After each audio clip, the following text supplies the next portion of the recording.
حضرات، انشاءاللہ آج خطبے کا عنوان ہوگا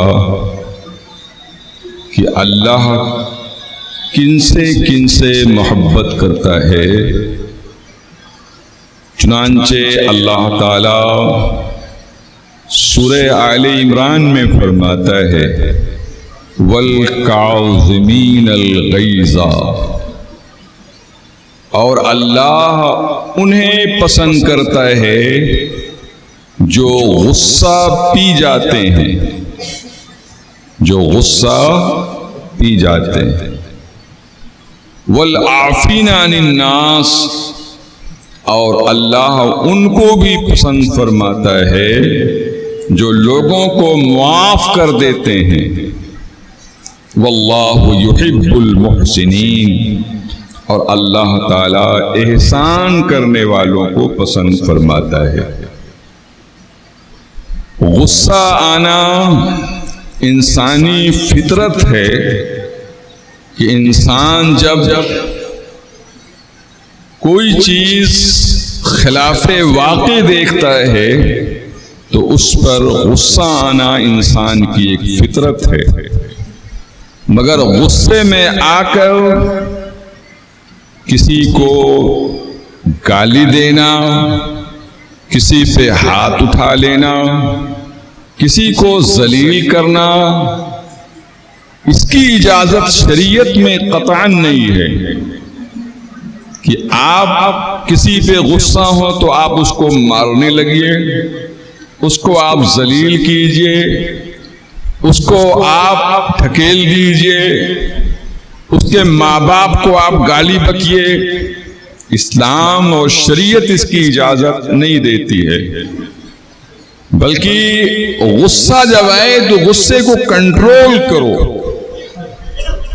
غصے کو پی جاؤ تو اللہ کے محبوب بندے ہو جاؤ گے۔ بہت سے لوگ وہی کام ایک ان سے بڑا جب کرتا ہے تب ہمت نہیں پڑتی ہے کہ اس سے پنگا لیں، لیکن ایک کمزور آدمی وہی کام ان کے ساتھ کر دیتا ہے تو فوراً ہاتھ اٹھا لیتے ہیں، جھاپڑ مار دیتے ہیں، گالی بکتے ہیں۔ یاد رکھو اللہ تعالی منتقم حقیقی ہے، وہ سب کا بدلہ لے گا۔ اگر آپ سے کوئی چھوٹا ہے اور وہ بیچارہ آپ سے چھوٹا ہے، آپ بڑے ہیں، چاہے آپ منصب میں بڑے ہیں، چاہے دولت میں بڑے ہیں، چاہے عمر میں بڑے ہیں، چاہے منصب میں آپ بڑے ہیں، تو آپ کسی کو معمولی سمجھ کر آپ اس کو ذلیل یا اس کو رسوا یا اس پر ہاتھ نہ اٹھائیے، بلکہ ایسے موقع پر اللہ تعالیٰ فرماتا ہے وَالْكَاظِمِينَ الْغَيْظَ، اور جن کو غصہ آئے غصے کو پیے، یعنی کنٹرول میں اپنے غصے کو کریں، غصے کو کنٹرول کریں اللہ۔ اور یہ مرد کی نشانی ہے، مردانگی اس میں ہوتی ہے کہ انسان غصے کو کنٹرول کر جائے، نہ کہ کسی کو ذلیل اور خوار کرے۔ حضرات، حضرت امام حسین رضی اللہ تعالی عنہ جو اتنے جلیل القدر ہیں، اتنے جلیل القدر ہیں کہ نبی کریم صلی اللہ علیہ وسلم نے دونوں بھائیوں کو سیدہ شباب اہل الجنہ فرمایا، یہ جنتی نوجوانوں کے سردار ہیں۔ مگر آپ اس میں پیش کرنے جو واقعہ جا رہا ہوں اس کو آپ دیکھیں کہ کیسے امام حسین جو اتنے عظیم تر ہیں، اتنے عظیم تر ہیں، اتنے عظیم تر ہیں کہ جنتی نوجوانوں کے سردار ہیں، مگر وہ کیسے غصے کو کنٹرول کرتے تھے اور کیسے غصے کو پی جاتے تھے۔ واقعہ یہ ہے کہ امام عالی مقام سید الشہداء امام حسین کے یہاں کچھ مہمان آئے تھے۔ کنیز جو زر خریدی نوکرانی ہوتی ہے اس کو کنیز کہتے ہیں، باندی کہتے ہیں، عربی میں اس کو امت کہتے ہیں۔ بڑی تیزی کے ساتھ دسترخوان بچھایا اس نے، پھر کھانا لا لا کر دسترخوان پہ لگا رہی تھی۔ ایک بہت بڑے پیالے میں شوربہ جلتا ہوا اور گوشت سے بھرا ہوا لے کر آئی، اور امام حسین بیٹھے تھے۔ اتفاق کی بات اتنا جل رہا تھا کہ ہاتھ اس کا برداشت نہ کر سکا اور ہاتھ سے پیالہ بے ساختہ چھوٹ گیا اور پورا کا پورا گوشت ماں شوربہ کے امام حسین کے جسم پر گر پڑا۔ اب آپ سوچئے، ایک تو مہمان آئے ہیں، ممکن ہے کہ اتنا ہی کھانا ہو، پھر یہ کہ مال کا ضیاع ہوا، پھر یہ کہ امام حسین کا کپڑا خراب ہوا، پھر یہ کہ امام حسین رضی اللہ تعالیٰ عنہ وہ بھی جل گئے، مگر غصہ تو آیا امام حسین کو۔ کنیز کے اس حرکت پر غصہ تو آیا۔ کیوں غصہ آیا؟ آپ کے غصے کا اشارہ اس بات پر تھا، کتنا جل رہا تھا تو اتنا لانے کی ضرورت کیا تھی، کسی کپڑے سے پکڑ کر لاتی۔ جب غصہ دیکھا امام حسین کو اس باندی نے، تو اس نے کہا ان کے نانا نے ان کو قرآن کے ساتھ جوڑ کے رکھا ہے، ان کے نانا نے ان کو بولو قرآن کے ساتھ جوڑ کے رکھا ہے، اہل بیت اور قرآن ایک ساتھ رہتے ہیں۔ تو اس باندی کے دماغ نے کام کر دیا اور اس نے کہا کہ قرآن پڑھو، ابھی امام عالی مقام کا غصہ سرد ہو جائے گا۔ چنانچہ اس نے آیت پڑھی، آیت کا ایک حصہ پڑھا، وَالْكَاظِمِينَ الْغَيْظَ۔ اللہ اکبر، باندی پڑھ رہی اپنے آقا کو قرآن سنا رہی ہے، وَالْكَاظِمِينَ الْغَيْظَ، اور اللہ ان کو پسند فرماتا ہے جو غصے کو پی جاتے ہیں۔ اور آپ تو اللہ کے محبوب ہیں، تو آپ کو تو اور امام اس پر عمل کرنا چاہیے، وَالْكَاظِمِينَ الْغَيْظَ، اور اللہ ان کو پسند فرماتا ہے جو غصے کو پی جاتے ہیں۔ امام عالی مقام نے فرمایا، قَظَمْتُ غَيْظِي، میں غصہ پی گیا، میں تجھے کچھ بھی نہیں کہوں گا، میں تجھے چپ بھی نہیں کہوں گا، میں تجھے ڈانٹوں گا بھی نہیں، میں تجھے پھٹکار بھی نہیں لگاؤں گا، قَظَمْتُ غَيْظِي، میں غصہ پی گیا۔ اب اس نے جب موڈ دیکھا اپنے آقا کا کہ موڈ بڑا اچھا ہے، تو اس نے آگے کا حصہ پڑھ دیا۔ کیا پڑھ دیا؟ وَالْكَاظِمِينَ الْغَيْظَ وَالْعَافِينَ عَنِ النَّاسِ، اور اللہ ان کو پسند فرماتا ہے جو لوگوں کو معاف کر دیتے ہیں۔ غلطیاں ہو جائیں، خطائیں ہو جائیں، لغزش ہو جائیں تو وہ ڈانٹ ڈپٹتے نہیں ہیں، بلکہ ایسے موقع پر وہ معافی کا اعلان کرتے ہیں، معاف کر دیتے ہیں۔ امام حسین مسکرا دیے اور کہتے ہیں میری باندی کیا قرآن جانتی ہے، فرمایا عفوت عنکی، جا میں نے تجھے معاف کر دیا۔ سبحان اللہ، جا میں نے تجھے معاف کر دیا۔ اب اس نے سوچا اگلا جو ٹکڑا ہے اس کو بھی تلاوت کر دیں، تو اس نے کہا واللہ یحب المحسنین، اور اللہ ان کو پسند کرتا ہے جو احسان کرتے ہیں۔ سبحان اللہ، جو احسان کرتے ہیں۔ امام حسین نے کہا انت حرہ لوجہ اللہ، جا میں نے تجھ کو آج خریدا ضرور ہوں، میں تجھ کو آزاد کرتا ہوں، اب تو باندھی نہیں رہے گی، تو آزاد رہے گی۔ سبحان اللہ، یہ تھا امام حسین کا اس آیت کریمہ پر عمل۔ اللہ، آج لوگ اپنے آپ کو حسینی کہتے ہیں، محرم آیا سینہ پیٹ ڈالا، سر پیٹ ڈالا، چھپن چھری کا ماتم کر لیا، اسی کو سمجھتے ہیں کہ ہم نے بس حسین سے محبت کا حق ادا کر دیا۔ ارے نادانوں، یہ وہ کام کرتے ہو جس کی شریعت میں کوئی گنجائش نہیں ہے۔ امام حسین کا اخلاق کب اپناؤ گے؟ یہ اپنے آپ کو حسینی کہلانے والوں، امام حسین کی سیرت کب اپناؤ گے؟ آپ تو بات بات میں ڈنڈا اٹھا لیتے ہو، آپ تو بات بات میں گالیاں بکتے ہو، آپ تو کسی کا منصب بھی نہیں سمجھتے ہو، کسی کا وقار بھی نہیں سمجھتے ہو، جہاں پاتے ہو جناب والا لوگوں کو ذلیل کرتے رہتے ہو۔ تمہارا حسین سے کیا رشتہ ہے؟ تمہارے حسین سے کیا نسبت؟ اللہ ایسے شخص کو حق نہیں ہے جناب والا کہ اپنے آپ کو حسینی کہے، جو کردار حسینی کے خلاف اس کا کردار۔ حضرات ایک واقعہ میں حضرت عمر بن خطاب کا بھی بتاؤں، اسی نوعیت کا ہے۔ ہوا یہ کہ حضرت عمر بن خطاب رضی اللہ تعالیٰ عنہ جب امیر المومنین ہوئے تو آپ ایک علم دوست تھے، علم سے بہت محبت کرتے تھے آپ، اہل علم کو اپنے بڑے قریب رکھتے تھے، اور خاص طور پر قراء المدینہ، بولیے قراء، بولیے زور سے بولیے قراء المدینہ، قراء المدینہ کو اپنی مجلس خاص میں مخصوص نشست عطا کرتے تھے۔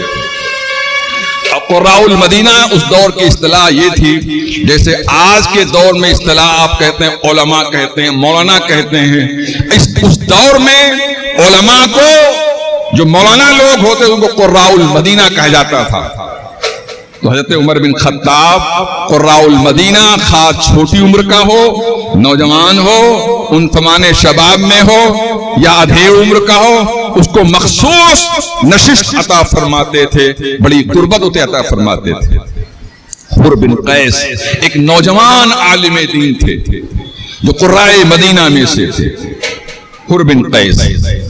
تو حر بن قیس کو کم عمر تھے مگر حضرت عمر بن خطاب ان کو بہت چاہتے تھے۔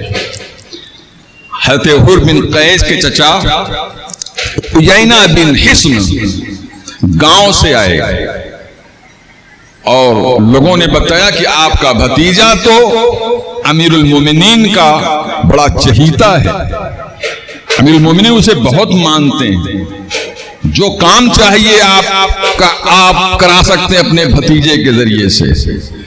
تو چچا عیینہ بن حصن نے کہا، حسین نے کہا، حصن نے کہا کہ یبنا اخی، بھتیجے تجھے امیر المومنین بہت اہمیت دیتے ہیں، رسپانس دیتے ہیں، ایسا کرو کہ میری بھی پہنچ رسائی امیر المومنین تک کرا دو اور مجھ کو امیر المومنین کے قریب لے چلو، میں ان سے کچھ بات کروں گا۔ بھتیجے صاحب جانتے نہیں تھے کہ ان کے موڈ کیا ہے بات کرنے کا، چنانچہ انہوں نے کہا چچا چلیے، آپ کبھی نہ کبھی تو مدینہ شریف آئے ہیں، چلیے میں آپ کی ملاقات امیر المومنین سے کرا دیتا ہوں۔ چنانچہ امیر المومنین کے پاس ایک رقہ بھیجا حر بن قیس نے، جناب علی امیر المومنین میرے چچا گاؤں سے آئے ہیں، وہ آپ سے خصوصی نشست میں ملاقات کرنا چاہتے ہیں۔ امیر المومنین نے اجازت دے دیا، چچا بھتیج دونوں ساتھ ساتھ دربار امیر المومنین میں پہنچے، اور جیسے پہنچتے نہ سلام نہ دعا۔ عیینہ بن حصن نے کہا ہی ابن لخطاب، اے خطاب کے پوت۔ اب بتائیے کتنا ڈھونڈا لفظ استعمال کیا، ایک دم یعنی ذلیل کرنا چاہتے ہیں امیر المومنین کو، کہتے ہیں ہی ابن الخطاب، اے خطاب کے پوت۔ ہے کوئی اس وقت کا اعلیٰ افسر، گزٹڈ افسر جو اس جملے کو برداشت کر لے اپنے لیے؟ اس لیے کہ جب کوئی شخص اپنے منصب کی کرسی پہ ہوتا ہے تو اس کو فلاں کا بیٹا، فلاں کا پوت نہیں کہا جاتا ہے، اس کو منصب سے اسے یاد کیا جاتا ہے۔ کہا اے خطاب کے پوت، آپ ہم لوگوں کو زیادہ نہیں دیتے ہیں، آپ ہم لوگوں کو دینے میں مخالفت کرتے ہیں، جو من میں آیا سب کہہ ڈالا۔ اب بھتیجے حر بن قیس نے دیکھا چچا تو ہمارے بہت جاہل آدمی ہیں، ان کو میں جانتا کہ اس طرح سے امیر المومنین سے بات کرتے تو میں ان کو قطعی امیر المومنین تک نہ لاتا، اور امیر المومنین بھی آپے میں آ گئے، غصے میں ہو گئے۔ اب حر بن قیس دیکھا علم کام آتا ہے، اللہ، علم ایسے موقع پر بہت کام آتا ہے۔ حر بن قیس نے دیکھا کہ امیر المومنین اتنا غصہ ہیں کہ ابھی حکم دیں گے درے لگ جائیں گے ان کو، تو حر بن قیس نے قرآن کی آیت پڑھا اور سب سے پہلے کہا امیر المومنین آپ حضور کے غلام ہیں نا؟ اللہ اکبر، کہا ہاں ہم حضور کے غلام۔ تو کہا آپ جب حضور کے غلام ہیں تو آپ قرآن کی آیت سنیے کہ آپ جن کے غلام ہیں آپ کے آقا کو اللہ نے ایسے موقع پر کیا کہا ہے؟ کہا آیت سناؤ کیا کہا ہے؟ کہا اللہ نے خذ العفو وامر بالعرف وعارض عن الجاہلین۔ جب نادان لوگ، جاہل لوگ، گمار لوگ ناسمجھی میں کوئی بات کہہ دیا کریں تو معاف کر دیا کرو۔ اے میرے محبوب بولو معاف کر دیا کرو۔ تو یہ اللہ نے اپنے نبی کو فرمایا ہے اور آپ اس نبی کے غلام ہیں۔ جب خدا نے اپنے نبی سے فرمایا ہے کہ نادانی میں اور جہالت میں لوگ غلط بیانی کر دیں، آپ کے منصب کے خلاف کوئی جملہ کہہ دیں تو آپ معاف کر دیا کیجئے۔ وامر بالعرف، اور بھلائی کا حکم دیا کیجئے۔ وعارض عن الجاہلین، اور جاہلوں سے منہ پھیر لیا کیجئے۔ جاہلوں سے منہ نہیں لگنا چاہیے، جاہلوں کو ڈانٹنا بھی ڈپٹنا نہیں چاہیے، جاہلوں کو سزا بھی نہیں دینا چاہیے۔ اللہ اکبر۔ اور کہا امیر المومنین میرا چچا جو ہے وہی جاہلوں میں سے ہے جس کے لیے قرآن کریم نے فرمایا ہے وَعَارِضْ عَنِ الْجَاهِلِينَ، جاہلوں کے منہ نہیں لگنا چاہیے، چچا کو میرے چھوڑ دیجئے۔ حضرت عمر نے کہا عَفَوْتُ عَنْهُ، جا میں نے اسے معاف کر دیا۔ اللہ اکبر۔ یہ سب واقعات آپ کو کیوں سنایا جاتا ہے؟ قسم خدا کی جو قرآن اور حدیث میں، سیرت مصطفیٰ میں، سیرت اہل بیت میں، سیرت صحابہ میں، بزرگان دین کی جو سیرتیں ہیں قسم خدا کی، اگر آج مسلم امہ اگر اسے اختیار کر لے تو دنیا سے شر، فساد، ظلم، زیادتی سب کا خاتمہ ہو جائے۔ اللہ، آپ بھائی بھائی میں لڑتے ہو، شرم نہیں آتی؟ بعض جگہ سے شکایت یہ آئی کہ ایک بھائی دوسرے بھائی کو ماں کی گالی دیتا، استغفر اللہ، توبہ توبہ۔ ایک بھائی دوسرے کی بیٹی کو گالی دیتا ہے، لا حول ولا قوت۔ مسلمان ہو، شرم نہیں آتی ہے؟ اللہ تعالیٰ ہدایت عطا فرمائے۔ یہ واقعات آپ کو اس لیے سنائے جاتے ہیں کہ اللہ کے واسطے لوٹ پیچھے کی طرف گئے گردش ایام تو نبی کی سیرت اپناؤ، اہل بیت کی سیرت اپناؤ، اس میں سکون ہے، معاشرے میں باد بہاری آئے گی۔ اللہ تعالی ہم سبوں کو ان احادیث پر عمل کی توفیق رفیق عطا فرمائے۔ باللہ توفیق، وآخر دعوانا الحمدللہ۔